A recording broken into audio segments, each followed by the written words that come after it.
各位观众朋友，大家好，欢迎收看2月18日 AM 新闻，我是嘉豪。今日发生7大事代，头先就来报连载。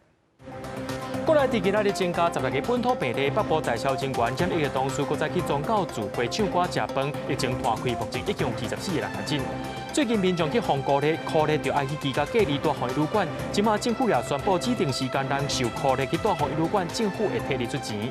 去年台中南屯华兴公婴儿中心发生口吐囡仔事件，今麦还有其他证据出现。市长罗秀燕下晡也公开回示的。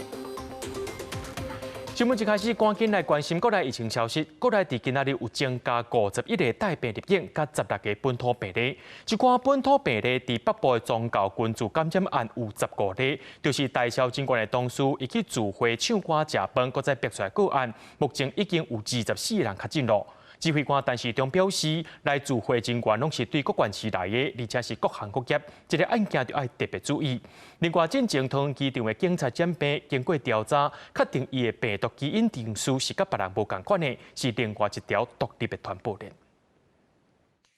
第23期新冠疫苗第3档的对家者有约98种段日子，总共有95万9000多人完成有约达到60%。因为本土疫情继续一直拖，拜五新增加16例本土病例，只有1个人是伫厝隔离，因转阳来确诊。另外，甲贵阳炼油厂互相烧话相关的是台南一个无班10岁查甫囡仔。还佫有新增加15例，拢是属有台北市某一个宗教协会互相烧话，因为食饭唱歌去画到的。依照县市分布来看，台北市有5例，新北市7例，台南市1例，高雄市有2例，总计这个互相烧话已经有24个人去画到。四面八方来的相关聚在一起，那各种职业的不同接触的人平常也不一样所以这个传播链我们现在是需要高度的予以注意了。另外，上新的基因定数结果也出啊，这礼拜新增加63例Omicron个案，包含到印度参赛中华女子骹球选手有3例，拢是Omicron亚型 BA.2， 对社区无拖开影响。Delta 是连续3礼拜挂零。另外，进前确诊的桃园机场航径定数为另外一种 BA.2， 是另外一条独立的传播链。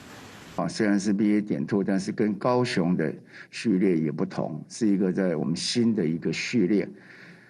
那至于在里面，我们还是要就一些相关接触者再继续来裁剪。另外，高雄大拿炼油厂团数罪名员工确诊，中央为着摆停工，进前向指挥中心报备，工作泡泡无息，后勤前也是无正常员工团进团出，就算被爆裂，也应继续来工作。目前并没有让确诊者的来工作。那时候，但是高雄这边有来跟我们报告，就是说，万一如果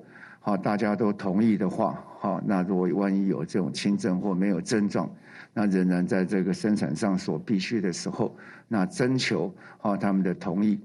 那是不是可以这样子让他们团进团出来工作？那这我们也同意。另外，进前对中国转来台湾的案例，1959年经过疫情调查加紧定数了后，发现甲一物流互相烧话相关，定调是防疫旅馆互相感染，所以讲解判做本土的案例。总计对去年12月以来，有11件防疫旅馆互相感染的事件，有19例由境外移入解判成做本土的案例。记者综合报道。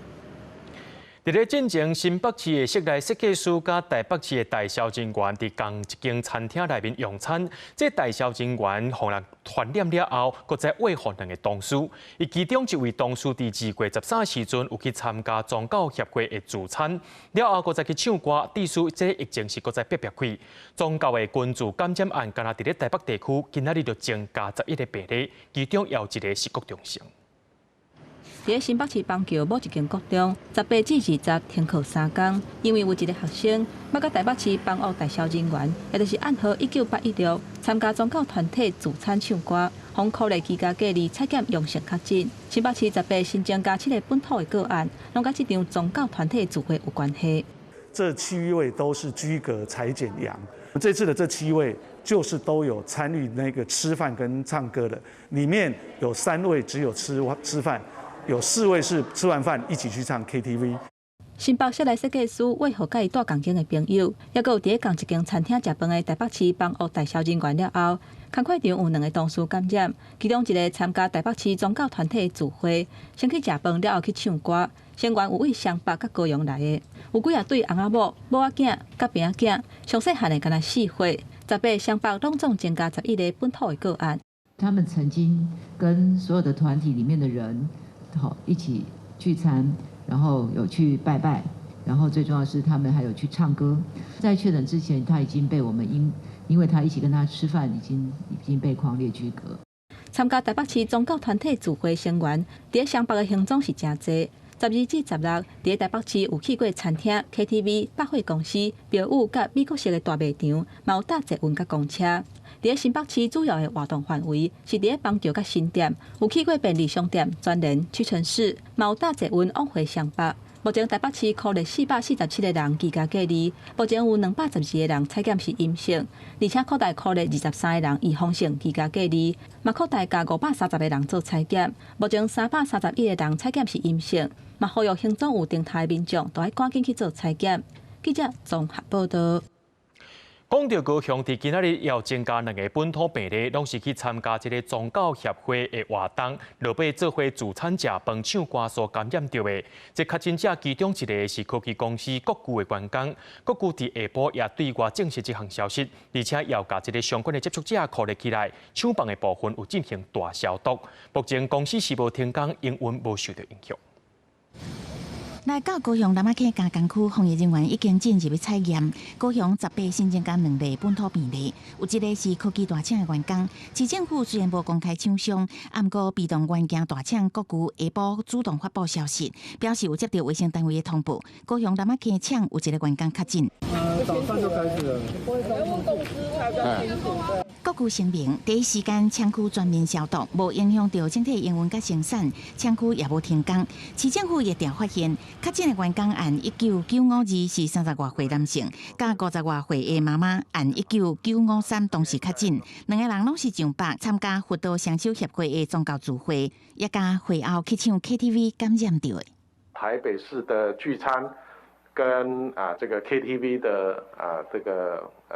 情况，我们高雄市参与的人数是有5位。市政府掌握参加聚会市民拢总5个，98已经有3个人感染。面对科技大厂有员工确诊，市政府也启动分区体检甲监控。红区的，也就是比较风险相对比较高的这个区域呢，22位。那黄区的部分呢，总共是100位。红区加黄区，还有相关的接触风险，总共是392位。确诊者工作的厂区，和市政府用风险上悬的红区、风险第2悬的黄区的方式划分。红区扣列22个，黄区扣列100个，一般接触者270人，加起来拢总扣列392个。已经先将红区22人采验完，初步 PCR 是全部阴性，不过其他扣列人采验结果还未公布。市政府是讲，依照疫调判断，这个员工入去厂区的时阵感染力低，虽然不是无风险，不过将病毒喂予其他人的机会无悬。记者综合报道。那讲到台南伫今仔日有增加2个本土个案，有一个是伫咧安南区30多岁女性，伊是一个无症状的感染者，同款是去到台北参加宗教聚会，甲人唱歌食饭，接触到其他个案才来染病。另外一个是归进某一间国小的囡仔，是对高雄迄边传过来的。目前学校是先停课3天，囡仔所读的迄班也先停课14天。环保局人员来确诊者行过机能糕店甲银行外详细消毒，因为台南市18又搁新增加2例本土案例，分别是按19948也甲按19949，其中按19948是安南区30多岁女性，因为13捌上北甲朋友按19816食饭唱歌离正近，后来朋友确诊，16互人安排居家隔离，17采验了后确诊。CT 值是19.3，是属有无镜头感染者。同时在这个KTV 里面唱歌脱口罩唱歌长期停留，那结果19816确诊之后，那19948马上就被这个匡列起来。另外一个按19949是归仁区某一个国小学生囡仔，因为高雄市按19732有接触到17出现发烧、流鼻水的镜头，采验了后确诊 ，CT 值是20.91，因为学校也停课3天，班级停课14天。好，因为他2月14号到学校做短暂停留，那跟同班的同学接触的，目前居家隔离有23位，那自主健康管理有18位。那目前我们的筛检报告出来都是阴性。按照我们台南市采取防疫流程 SOP 进行全校停课3日，班级停课14日的这样子的规定。台南市卫生局也另外公布个案行过所在，其中包含13座高铁、12557车厝、11车厢，也加14花卉市场、银行市场、保养 SPA 中心这些所在。台南市政府呼吁有行过同款所在民众一定要注意家己身体健康。记者综合报道。讲到咱国内疫情是还未完全稳定落来，有真侪民众去互酷热列作是爱隔离的对象，所以就爱去找所在隔离，或者是开大防疫旅馆。不过有民众认为讲去互政府酷热起来，说是家己爱开自己大防疫旅馆，安尼是不合理的。即马指挥中心也宣布讲，只要是伫咧旧年的12月24到今年的2月18这段期间，去大防疫旅馆的费用，政府会替你出钱，但有补助到这6000个人。第一日新竹市有民众去食寿司了后，因为甲确诊者的行踪有重大，互要求爱去防疫旅馆隔离。想要到一个到旅馆了后，就要随列带13案33000八的费用。早起这个民众的亲人就出面讲出这件代志发生的经过。卫生局他当时是没有到我们家里访视，也没有要求我们传照片给他。最高传染风险的行为，我们必须集中隔离，计程车20分钟内就会到。请你们马上打包好行李。这一切对我们来说其实都太突然了。非6都县市财政较吃紧，实难采全额补助，希望中央未来能够考量防疫优先，确保广大民众健康、产业生产的安全。除了新竹市的这个案例以外，最近各县市嘛小连续出现接触者防酷热，爱自费带防疫旅馆的情形，嘛致使愈来愈侪民众无愿意扫实联制，造成防疫空窗。根据指挥中心的规定，民众若是甲确诊者的行踪有重大，互判定爱酷热隔离，会先做公费采检。若是确诊，这个人会互送去病院隔离，一切费用由政府来负担。不过，若是采检是阴性，阁无符合一人一间居家隔离的条件，无法度带公费的集中检疫所，就要自费去防疫旅馆。不过，目前敢若有台北、桃园、台中、高雄是由市府来负担防疫旅馆的费用。其他县市的民众，本来防酷热隔离，都要家己纳钱，也若补助嘛有条件的限制。他们已经来跟我申请了1340万，不过还在增加，因为那个我们这样算一算哦，从去年9月到现在，我们的居家隔离就2492个。为了解决自费隔离的争议，指挥中心公布，只要是去年12月14到今年2月18，带防疫旅馆的费用会由中央来补助。其实他在这样的配合里面也多所牺牲了哈，那这些参差不齐哈，那我们就决定整体的费用由中央概括承受。那目的就是要让这些受隔离者不要再受到增加费用的额度伤害。但市长强调讲，无论地方政府成立或者是个人成立，中央拢会来负担，而且地方政府赶紧列出名册，目前初步估计会补助6000人。记者综合报道。主计总处有公布去年员工的薪水统计，虽然去年国内经济成长率有超过6%，不过物件一直咧起价，一个月薪水却是负成长的，平均只有41422块，是这5年以来头一届负成长的。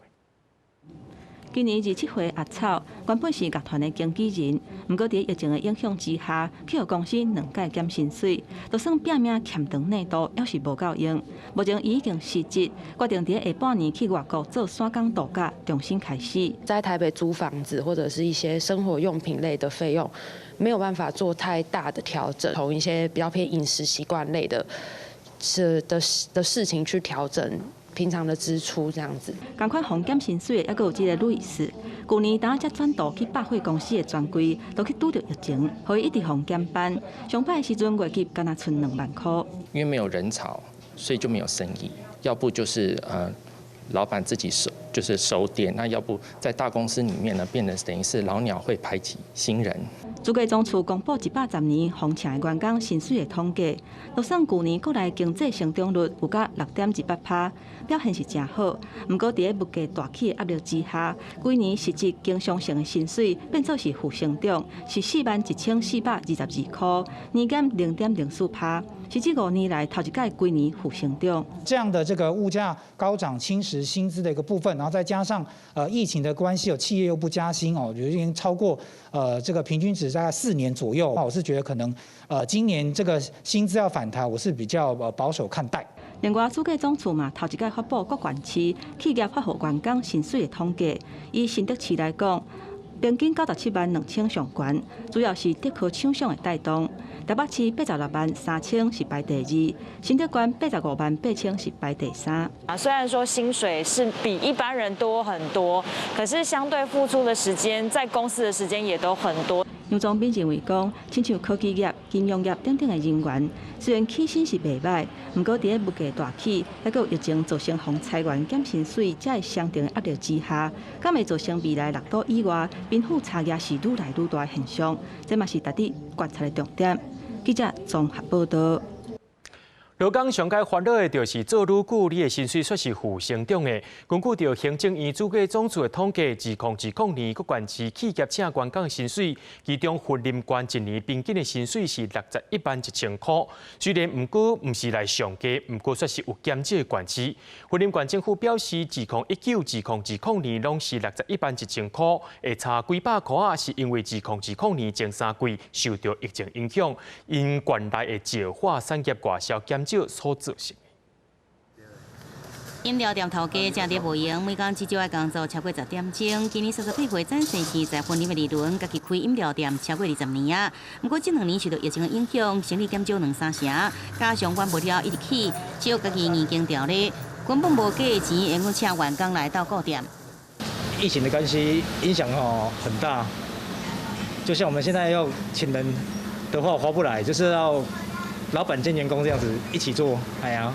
根据行政院主计处统计，2020年包含工业、服务业、房车员工全年的总薪水，云林县总薪水61万1000块，虽然不是全国上佳，不过年减0.1%，却是全国唯一总薪水负成长的县市。你如果是家庭所得有降低，那倒是还有一点可以讨论的空间呢。因为不是各行各业都很蓬勃嘛，就是说政府呢，它每一年把基本的薪资往上调，从几年前的18900调，每一年都调啊调到今年是25250元啊。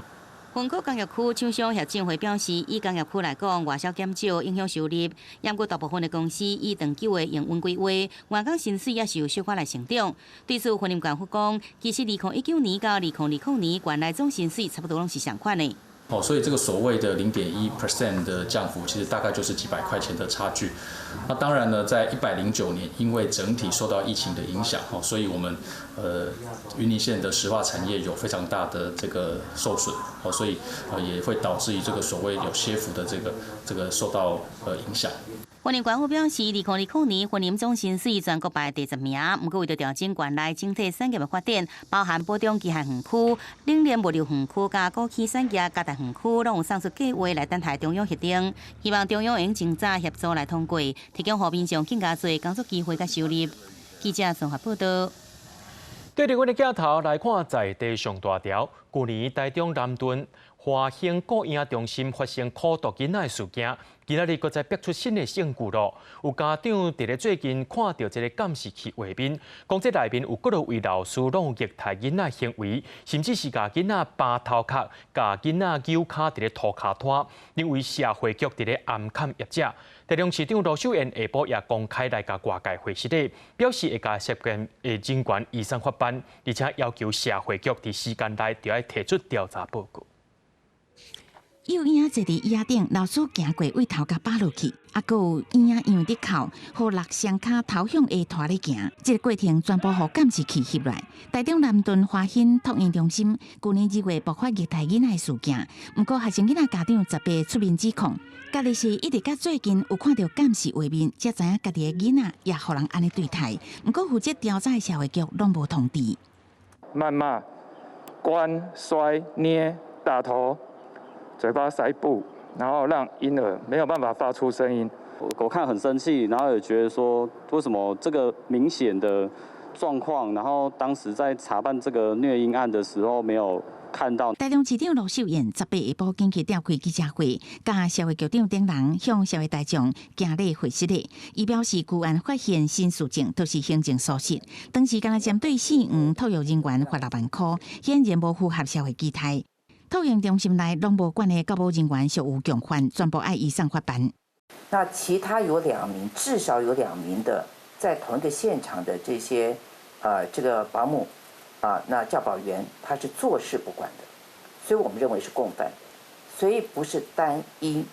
有这个法律责任，所以我讲到通通要移送法办。罗秀燕要求社会局后礼拜一进前提出最新的调查报告，加失职人员的处罚名单，并且检讨裁罚基准，加重罚则。社会局强调，准讲华兴托婴中心停业，连续确认也有其他囡仔受害，也是会当个裁罚负责人，相关的当罚60万。业者是不是牵涉到延误通报，还是隐瞒案件的全面清查？记者综合报道。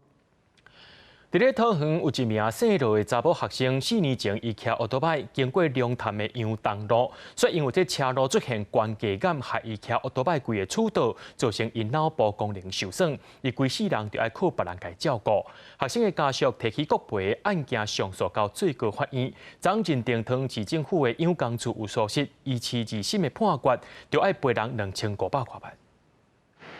山路的车是来来去去，车路边挖路径的所在有一个宝贵的分野，因为2018年有一个姓罗读护理学校的学生骑车经过桃园龙潭的杨东路，因为路无平，常常骑了袂知怎安尼摔落，常常发生的事故，嘛互这个学生脑部认知的功能受到损害，出现吞物件有困难、甲失记症等等的情形，无法度家己生活，互法院宣告是受感护人。这个学生的家属甲管理单位，也就是桃园市养工处提告国赔。经过1审甲2审，拢判胜诉，专案阁上诉最高法院，17依期原本的判决，市府判爱赔医疗费、劳动力减损，也阁有精神慰抚金等等的费用，拢总是2537万元，专案定讞。路面的部分，它有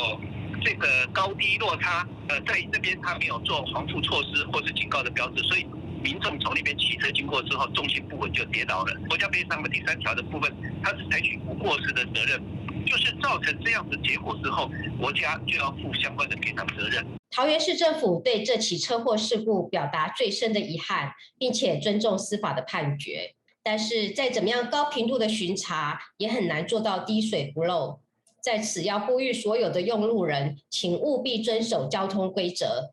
针对这个判决的结果，养工处表示尊重。这个学生的家属是无愿意受访。即马车路已经有保好势啊，都希望莫阁有后一个受害者。记者综合报道。要去到七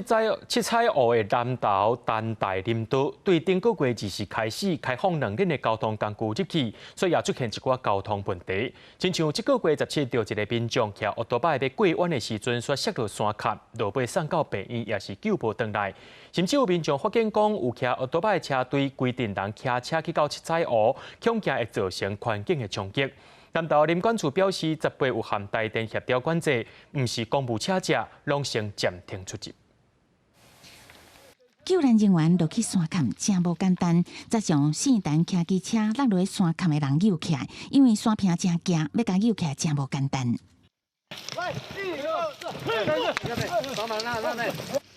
17中昼，南投县消防局接到报案，丹大林道18.5公里的所在，有骑机车的人落落20公尺深的山坎，互人发现的时阵已经无性命迹象。这个月12，有民众骑越野机车经过这个路段，摔落山坎。当地民众表示，顶个月开始开放2轮车进入了后，都乱象不断。想要去体验那个骑摩托的感觉，但是他们不知道说。不要一不小心就是会跌落山谷，上到了那个七彩湖，他们会把摩托车骑到下方处。于是我们跟他们讲，会变成说我们跟部落的人跟外面的人好像就一些对立。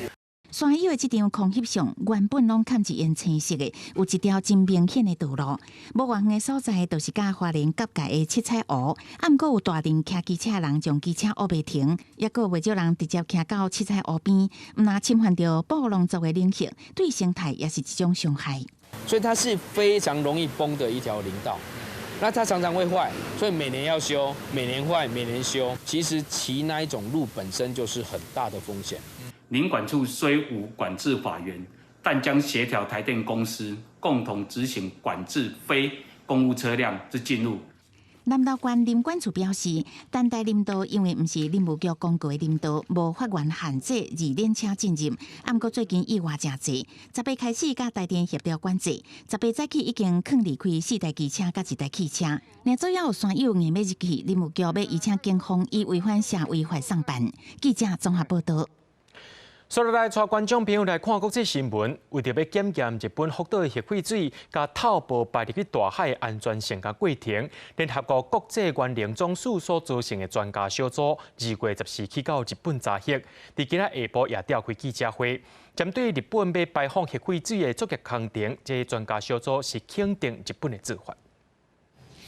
日本伫2021年4月决定伫2023年，甲福岛的核废水透薄流入去大海以后，联合国国际原能总署 IAEA 组成包括中国南韩等15名专家团体，伫14到日本要检验核废水排去大海的过程甲安全，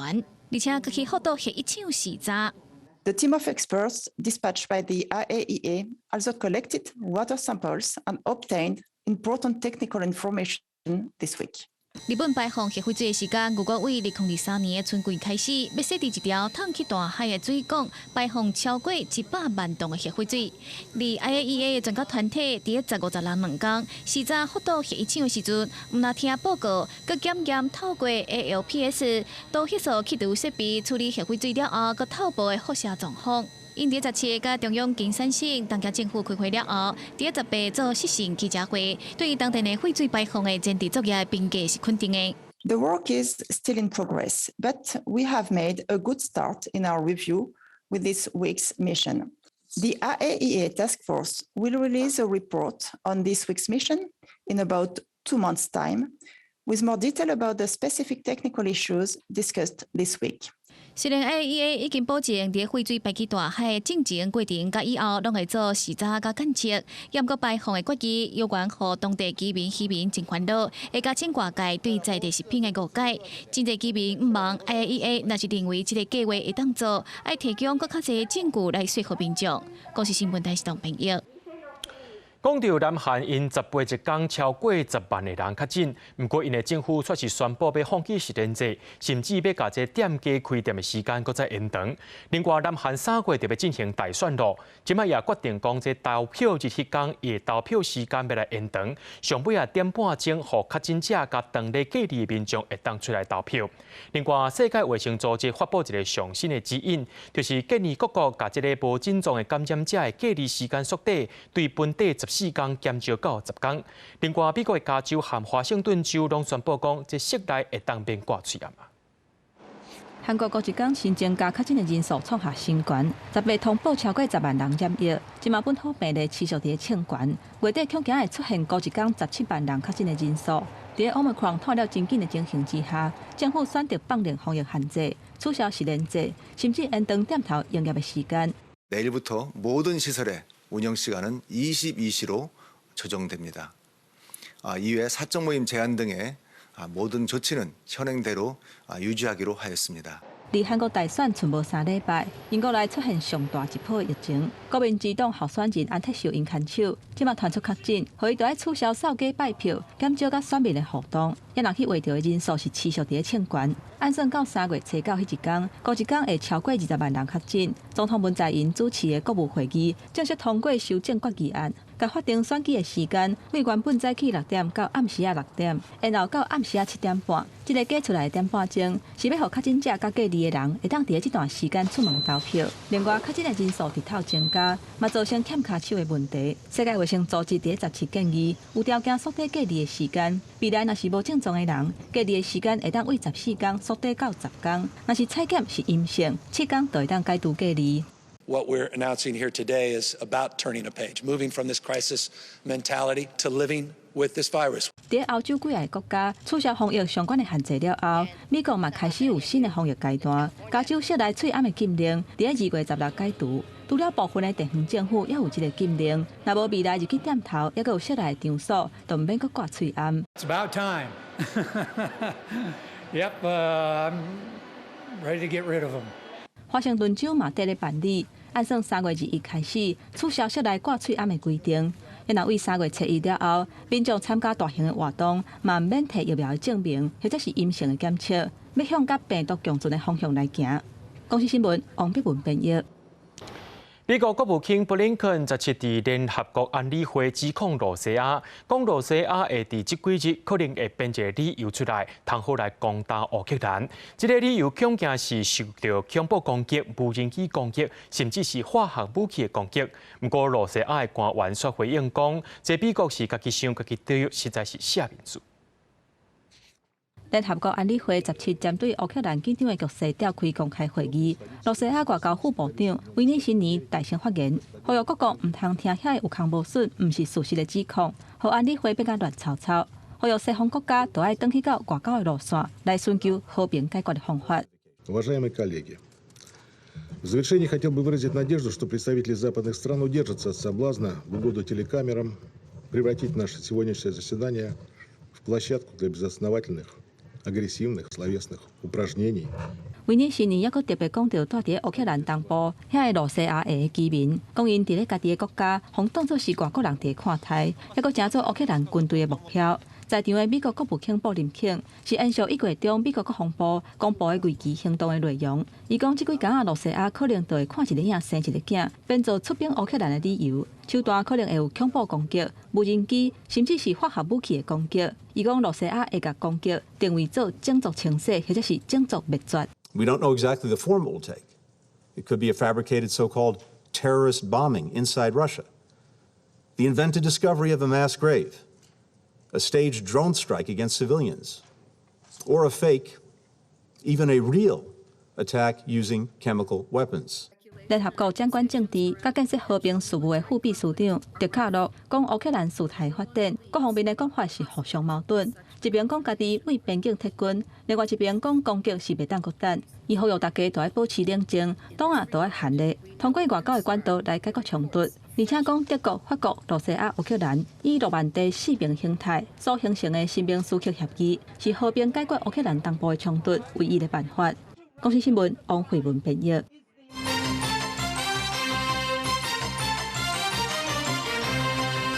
中国国民党进前公布中央选举提名委员会名单，不过有一寡拿赢地方首长却是技术加入。主席朱立伦表示，拿赢执政的县市首长，若准想要来拼连任，就莫参与提名的工作。也若台北市这个选举咧，民众党敢会甲国民党来合作咧？民众党的立委蔡壁如表示，选台北市长，民众党袂甲国民党合作。另外，有可能去选台北市长的卫福部长陈时中，伊也表示，若准备去选举，一定会辞掉卫福部长的职务。希望我们虎年国民党能够顺利成功。比前年底地方选举，国民党主席朱立伦18来到屏东，化为选前对南台湾出发。不过，党内中央选举提名委员会名单提名新北市长侯友宜、台中市长罗秀燕2个人拢以求员兼裁判为理由拒绝，嘉义市长吴敏惠也跟进，引发党内无团结集结的声音。已经经过充分的沟通，最后因为对于现任县市长已经决定要竞选连任，那我们就希望说，都不要来参与提名的工作。朱主席应该再去跟他们见面谈一谈嘛，这是全党的事情啊。他们2位很重要的地方首长，应该尽量来参加。朱立伦决定，国民党执政的县市首长一旦决定参选拼连任，拢未参与提名的工作。不过年底拼选举，首都之前是毋是国民党甲民众党合作？民众党立委蔡壁如以少年的甲老伙斗阵大来披露，相好无合作的空间。国民党很多的主张都让年轻人也听不下去，党员支持者的属性都不一样，政策主张也都不一样。就是没有蓝白合了，台北市至少台北市，看起来就没有了嘛。好，至少台北市。台北市副市长黄珊珊被看作是郭文铁的接棒的连选，蔡壁如坦白讲，希望黄珊珊加入民众党籍来参选，不过尊重伊的选择。另外，国民党立委蒋万安是不是参选，伊还未表示。不过，卫福部长陈时中和前副总统卢秀莲点名要选，就赶紧离职。陈时中18头一摆正面来表示态度。我能够选的话，就一定会辞嘛，这也没有什么好异议的。台北市长选前，国民党、民进党、民众党拼选前可能面临3方对抗局面，也互选前随着参选的话题一直烧起来。记者综合报道。已经创办59年的嘉义私立大同技术学院，因为财务发生危机，要伫111学年度停止招生。教育部目前也已经同意啊。学校表示，虽然新的学年要来停止招生，不过学校的部分会维持正常运作，让现有的学生会当顺利毕业。学校的员工因的权益也兼顾到。还未开学，学校无虾米人，即间伫嘉义的私立大同技术学院，预计后礼拜一开学，所以因为财务危机，14号互教育部提报到私校咨询会，会中通过决议，111学年度爱停招。可用资金不足以支应学校日常所需，经本部要求，董事会应该在111年1月底前捐资3000万元，并未在期限内捐资。另外，学校欠台糖公司租地的经费。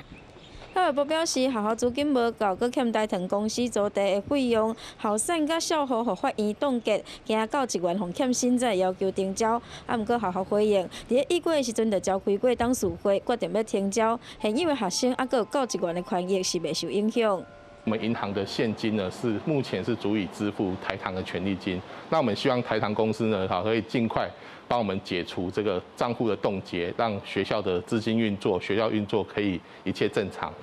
台东技术学院目前学生大约900多人，教职员有70位。学校强调，教职员工的薪水拢有正常咧发，不管是停招还是未来考虑要停办，拢会按照董事会的决议，嘛袂排除若资金有够位，阁有可能重新申请来招生。毋过学校会遵守着教育部的规定，好好来安排。记者林慧婷、王柳婷、陈显坤加以报道。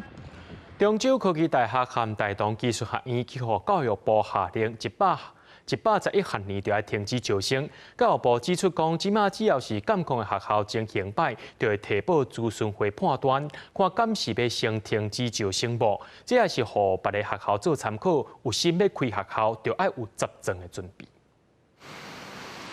教育部私校咨询会农历春节了后头一遍会议，就对2间私校处罚。中州科大教学品质无改善，有间大学生囡仔学习品质受损。大同技术学院财务危机，办学资源不足，111学年拢互人下令停招。技职市长杨玉辉坦白讲，学校是毋是列入专案辅导，毋是停招的必要条件。只要监控学校情况唔对，就提报咨询会研判是毋是先暂时停招。学生一进来，他是不能等的。我总不能叫学生说：“你先等一下，等这个学校资金进来哈，我们再开始上课，不行嘛。”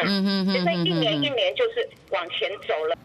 强化监控学校的密度甲强度，杨玉辉讲，都是无想要让学生囡仔的学习，互人耽误还是影响。安尼做也是互其他学校了解，办学无好，就无法度受新生。不能说，哎呀，你现在叫我停招，我不就死得更快？那你为什么在生病的时候，我告诉你你哪里生病了，你应该赶快去找解药出来的时间点你不做，等到已经是这么的严重。全国私校工会理事长游元辉表示，教育部处理办学无好的私校，比起以往更加积极明快。按过学校有状况的时阵，袂当干来提醒，也是依靠奖补助加减少做小嘅手段。这个对师生也是不公平，应该针对校长、承办人员或董事，针对个别来采访，这样才是比较能够遏止私校继续违法。教育部爱较严的，互其他的私校有所警戒。不过游元辉是讲，即卖私校法有漏碰，校长董事会也甲相关人员也是违法，教育部罚袂着。当学校互人下令停招，渐渐行向停办退场的时阵，在校的学生囡仔甲老师所爱面对学习工作可能的困境。记者综合报道。今年新课纲施行了后，普通高中的学生学籍考线却是当咧准备学习历程档案。不过高职的学生却是爱继续来拼5月统测，却是同款爱伫这个时阵准备学习档案。今仔日教育团体甲家长团体就做伙出面呼吁教育部，爱甲2种体系学生分开处理，权益才袂受到伤害。捍卫技高学子权益。几内教师甲家长团体在召开记者会，批评教育部的新课纲考招制度有问题。因为普通高中甲技术高中今年拢爱共时间甲一寡学习资料上传去中央式的学习日程平台，但是上传期限就伫咧技术高中学生统测的前几天，造成因真大压力。我们的政府居然用高中的脑去思考高职的教育，这样的集成已经造成很多孩子的痛苦指数很高。 有老师指出，新课纲的改革，中央学习历程上传的期间，统一伫4月26，但是技术高中学生的统测考试就伫4月30到5月初1，而且学校阁爱伫个4月25到5月初6之间举办毕业考试，学生根本袂喘气。学期点答案上传的时间跟统测极为接近，而且这个时候我们要准备所谓的最后专题制作的部分，所以学生就会变成同一个时间要处理非常多的事情。 老师是建议教育部来分流技术高中的部分，看是毋是应到统测过后5月24再改备台。教育部是表示，招考的作业影响真大，还是维持现行的公告。不过会伫精选第2阶段备审资料上传时，保留学生保传作品的所在，参学习历程做伙来审查。记者陈亚文、小凯台北报道。面对假消息，咱唔通 家谱咱这个台湾熟悉早熟的教育基金会公布一项统计，讲咱台湾有75%的民众伫咧过去1年内捌受到假信息，超过一半的人感觉讲这假信息是对媒体啦、政治人物甲境外势力所制造出来的。不过，煞有5成的民众认为讲家己袂去互假消息骗去，不过有9成的人认为讲别人真有可能会去互怪去。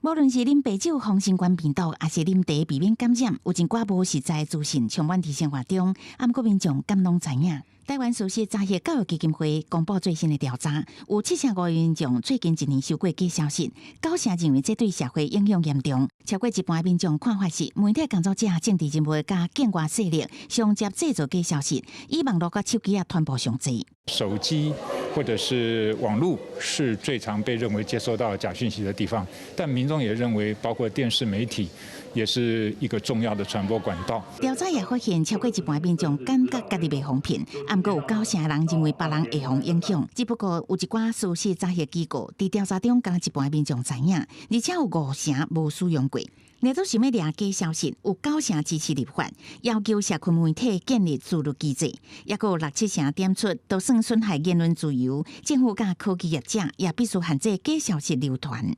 内容它本身如果是错误的话，我们会移除，去降低一些有问题内容的这个被看到的机会。那第三个是 inform， 就是提供更多资讯，来帮助我们的阅听者可以做更好的判断。合法的、是可用的、是可信的，那他们就应该要可以搜寻得到。我们会移除明确违法，或者是明确违反我们社群规范的内容，优先显示高品质的资讯，或是具权威性来源的内容。 行政院发言人罗秉成也点出，若是疫情生活这领域，台湾也受到境外敌对势力的人质性攻击。这除了跨部会、跨领域的讨论应用以外，民众嘛要强化相关认知甲辨识能力，才当共同打击假消息。记者综合报道。 有一份统计讲，囡仔人伫咧假日时间平均一天使用网络时间要到7点半钟。不过，移动网络各自等等的问题，要安怎甲因保护呢？今仔日就公民团体和学者，也有政府单位召开公听会，看安怎保护囡仔会较妥当。 去年9月，高雄一阵学生对同学起卡动手，围观的人阁录影片伫网络顶四界传。学生的学校个人资讯拢有可能因此外流，类似的移动文书问题常常发生。民间团体18开公听会，要求中央想法度解决。我女儿被偷拍了，然后呢，我的住所都被曝光了。如果这些照片外流的话，大家都还知道我家住在哪边，我女儿是谁。根据网络内容防护机构 iWin 的统计，移动逐天平均使用网络5.92点钟，假日甚至是7.41点钟，移动网络各自保护是需要注意的重点。不过，民间团体认为，目前依效法对事件的认定、监督关系的定期、采取判断标准等等，都欠明确。这些样态应该要订定地方的指导方针，针对于网际网络的规管跟裁罚事宜，应该要立即启动修法。整个儿权法的69条或者46条，它对于儿少的隐私部分，儿童的隐私。 包括他的家庭、住家或通讯，都不得遭受恣意以及非法的干预，以及包括任何人。张秀元表示，针对儿童保障的相关法律，若是牵涉到性剥削、就甲刑法、性侵害犯罪防治法等等相牵连。目前行政院正咧带领各部会进行讨论，依照权益保障法的部分，正咧卫福部处理，3月以后就会公告，到时嘛会征询各界意见。记者郭本长随台北报道。2022台湾灯会伫高雄主顶大戏《真爱》对10月暗时开始，连续3天会伫咧画埔营户外剧场演出。这出戏邀请台湾11个表演团队做伙来演出，是一出歌戏音乐剧，带观众朋友做伙来看。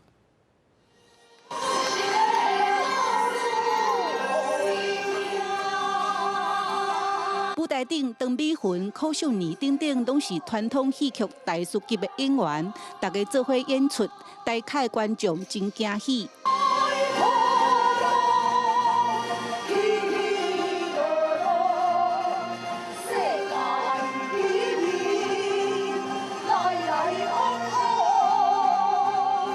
这出《真爱》是今年台湾灯会主顶的大戏，规个户外舞台有大型投影甲灯光的效果，融合欧佩拉歌戏、摇滚甲原民歌调，用台语、华语、客语、原住民族等等的语言，讲这400年来伫台湾这块土地，纯甲爱，阁有勇气的5段故事。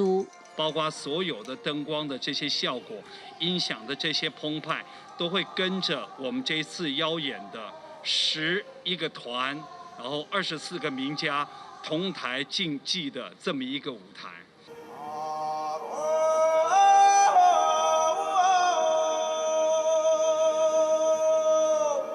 这摆演出邀请11个表演团队，唔那阵容坚强，前台后台动用600多人，嘛创下纪录。准爱18暗时起，连续3天伫画埔营，互民众无共款的观赏体验。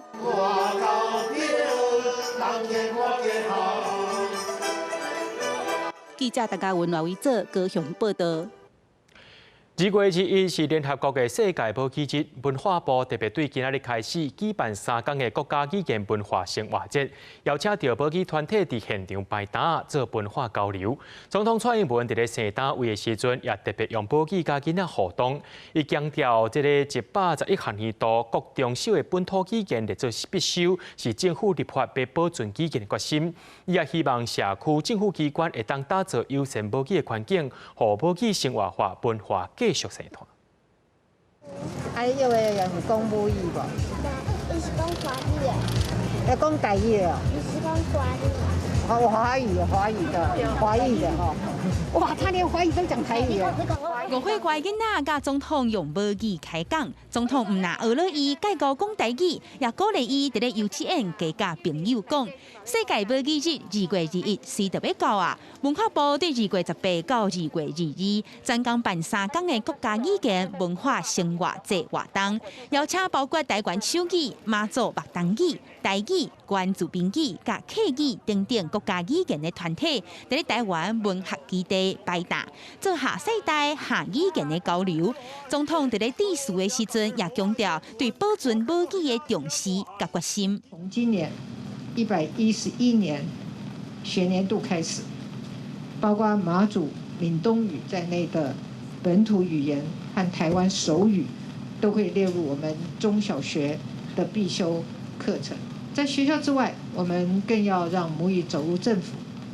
走入家庭、走入社区当中。总统也希望社区甲政府机关拢加做实践母语的友善环境。文化部也表示，母语流失甲真严重，会甲福建语言的重担打起来。过去已经有专责单位的，继续由各专责单位继续推动。那么尚未有专责单位的部分呢，文化部呢作为一个国家语言那个主管机关呢，我们全部承担下来哈。文化部表示，这届文化生活节活动主题叫做“咿呀说”，代表红个仔伫咧学讲话的过程，希望重新甲国家语言发展的过程找到转来，互台湾多元甲美丽会当对语言保存永久传承。记者阿敏晶、谢桂林台北报道。伫咧中华鹿港有一个台湾小镇文化协会，因提出一个梦想，就是要修理100栋的旧厝，互100个少年人来做管理。对着这群少年人的脚步来看，因安怎用一步一脚印改变鹿港。鹿港旧街的人来来去去，体育馆的香客是吵吵吵。位边的店头，我入去巷仔底，伫咧楼梯的背后，煞是有坐坐爬远100年的旧厝。根据台湾小镇文化协会2018年的统计。旧街区150公顷内底有要5000间的旧厝，内底有10%以上已经爬远。协会理事长柯书记唔甘这有历史意义的旧厝消失，所以就一直有志要来抢救这个旧厝。发射出一个愿望啊，就讲我想要修理100间的老厝，啊，找100个少年人来做100个创业的活动。这礼拜应该较侪人大，可能爱安排摒扫的人。甲100年的旧厝重新修复，加做牌客栈。总管纪小如嘛是修复的成员之一，因保留原地空间，用回收的旧茶来做装修，嘛放一寡古早米，除了会当提供旅行者一个休困的所在，嘛有这旧的物件有新的生命。老人甲老屋甲这老物，所以我感觉这个是一个就趣味组合，甲厝也是甲这物件，也是甲这老人拢会当学到足侪我唔捌伫自然底打到的物件。这个是4角的对不？这个是圆的，哦，啊，拢总有几个？12支，所以这就叫12地支啦。团队嘛，甲鹿港的历史设计做导览的课程，透过实际行踏来认捌古迹以外，也阁用药白菜等等趣味的方式来加深学生对鹿港的印象。所以我就感觉讲，教育上重要的代志是，我会当做迄个媒介，我会当互因开始去接受这物件。要修复旧厝是真无简单，除了这个厝主爱有共识。嘛需要公部门的政策来协助，每一间100年的旧厝，未来结果可能无同款。不过团队的成员讲，修复100间旧厝是一个开始尔，只要有心，这个100年的小镇一定会当画出新的风貌。记者罗敏珠、连新维鹿港报道。接落来，带观众朋友来看明仔载天气。讲到明仔载这寒流会落南，天气会变加真冷。这个北海花甲东北部地区会落雨，那到暗时了后，中部以北、东北部也有东部地区可能会落大雨，请民众爱注意这天气的变化。明仔载天气是好也是歹，做伙来看预报您就知。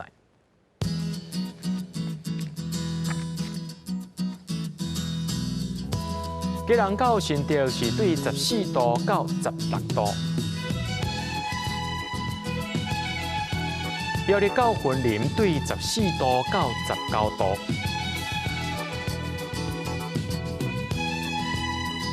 嘉义到屏东对16度到26度，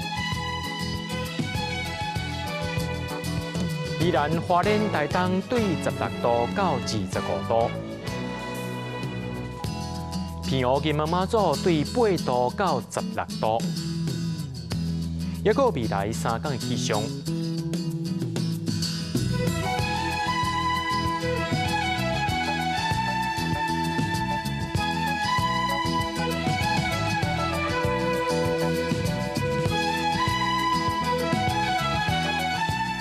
感谢各位观众朋友收看今日 AM 新闻，我是嘉豪，咱再会。